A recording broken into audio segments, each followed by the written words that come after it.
Hey guys, welcome back to another Thunderwolf video. Today I'm going to be doing a reaction video.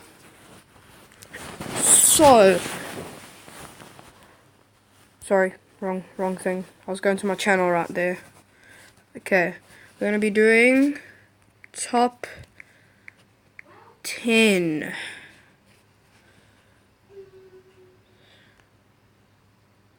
So let's see what top 10s there are.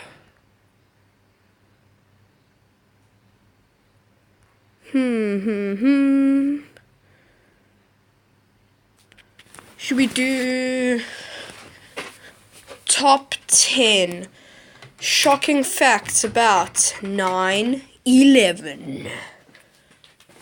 Hello guys, welcome back to Most Amazing Top 10. My name is Danny Burke and today is the 15th anniversary of the September 11th, 2001 Guys, listen to this guy. attacks in America, in which almost 3,000 people lost their lives. Oh, damn. Now, some of you might have been too young to remember that, some of you might Yup, not me, even too have young. been born yet, and some of you might be very familiar with the events of that day, where Pretty terrorists much. coordinated attacks on the World Trade Center buildings in New York and the Pentagon building in Washington, D.C. Now, there's a very good chance that you guys are going to be seeing a lot about it on TV or online today. It was a huge event that has shaped the world in many ways. So without further ado, here are the top 10 shocking facts about 9/11. What are Starting they? off at number 10, 1,115 victims of the attacks are still unaccounted for, and their remains have never been identified. Oh my. Forensic teams have worked tirelessly over the years to Damn. examine the 9,000 fragments of human remains. Now, despite this, about 37%.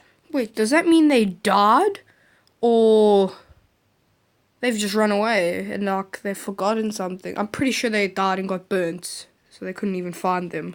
Of 9/11 victims have never been positively identified. Yeah. That has still not disheartened the forensic team, who still continue to find and examine Really? new human remains that are being found every single year in the hopes of giving No. some closure to the victims' families. At number 9, No the ways. hijackers used a secret code to communicate in the weeks leading up to the attack. Obviously. They used an internet chat room where one of them sent this coded love note to his so-called German. Yeah, but like they wouldn't tell people exactly how they're gonna attack it. They would obviously make up their own code. So yeah, let's just go back. Girlfriend. It said the first semester commences in 3 weeks. 2 high schools and 2 universities. This summer will surely be hot. 19 certificates for private education and 4 exams. Regards to the professor. Goodbye. Now, the high schools there were a reference to the 2 Twin Towers. The universities were the 2 Washington, D.C. targets. The It's actually quite smart, like no wonder no one knew.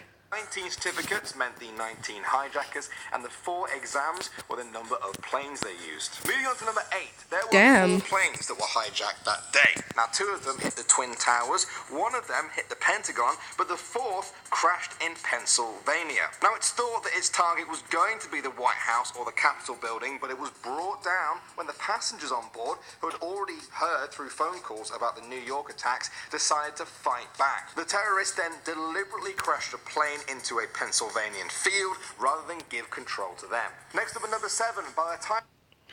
Well, I understand he was a suicide bomber.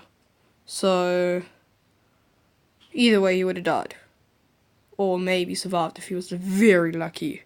But pretty sure he probably died. So let's carry on. When the second plane hit the South Tower in New York, there were hundreds of cameras that caught it live, with Oh my millions gosh. of people watching around the world. But as for That's the creepy. first plane, nobody was expecting it to happen, obviously, so there was only 1 piece of live footage taken. It was taken by filmmakers Jules and Gedawon Nordet, who were making a documentary about New York firefighters. They were responding to reports of a gas leak when they heard the first plane go overhead. Jules instinctively turned his camera and caught history. Coming in number 6, Wow. as the tragedy strikes, people tend to... That's pure luck. Like you're shooting a documentary. Just imagine this.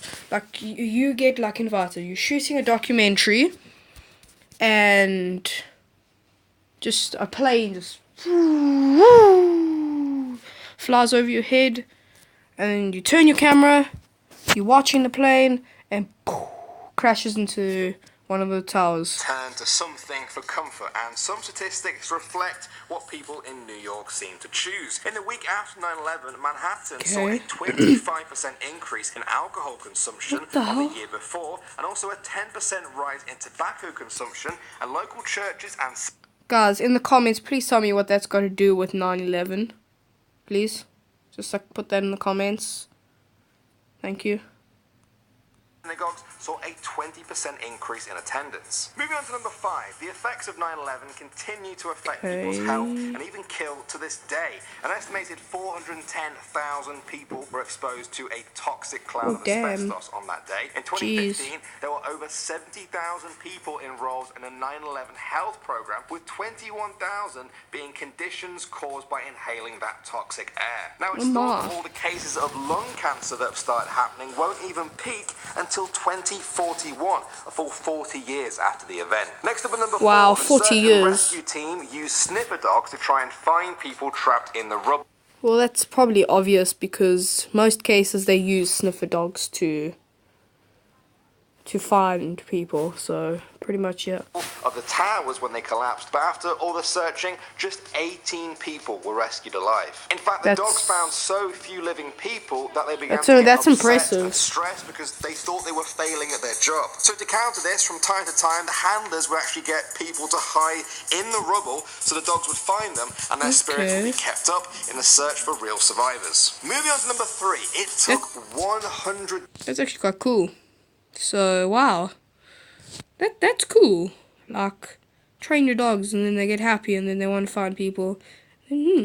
Days for the firefighters to put out the fires at ground zero. They were still burning all the way up to the 20th of December 2001. Now, it's thought they kept burning because of the tons and tons of flammable office equipment that sat in the rubble. And actually, it needed a constant jet of water sprayed on it to eventually put the fire out. The New York Fire Department considered it an active fire scene that whole time and kept a fire truck on standby every single day. At number 2 now, the financial services firm Cantor Fitzgerald was based in the Twin Towers, and they lost an astonishing 658 of their employees that day, the most of any company. That number actually made up 2... So, employees are just having a happy day at work, and boom, plane crashes into the building, fire just breaks out, and everyone starts running, panicking, and most of them started dying. 2/3 of their entire workforce. Chairman Howard Lutnick could have closed the company right there and then, but he said to his employees, we can either shut the firm and go to 20 funerals in 35 days in a row, or work harder than we ever have for the families. The company ended up giving the victims' families $180 million over the next 5 years. And finally, number 1, we have the miracle of Stairwell B. When the North Tower collapsed, the last few steps of one staircase in the middle of the building, called Stairwell B, somehow remained intact, the only piece of the building left standing. Incredibly, 16 people, including firefighters and civilians, happened to be on that staircase when the building collapsed, and they all survived. Now, if they were any higher on the staircase or had already left at that point, they would probably have not survived. Now, somehow the concrete... That's like a miracle staircase. Must have been praised. Miracle staircase. Walls survived the force of 110 stories crashing down upon them. Many of the survivors went to years of counselling after this event to deal with survivors' guilt, and I found it difficult to understand the fact that they had survived when so many others didn't. Well, guys, I do hope you learned something there. Okay, thank you guys for watching, and I will see you in the next video. So, goodbye. Don't forget to like and subscribe. I will see you in the next video.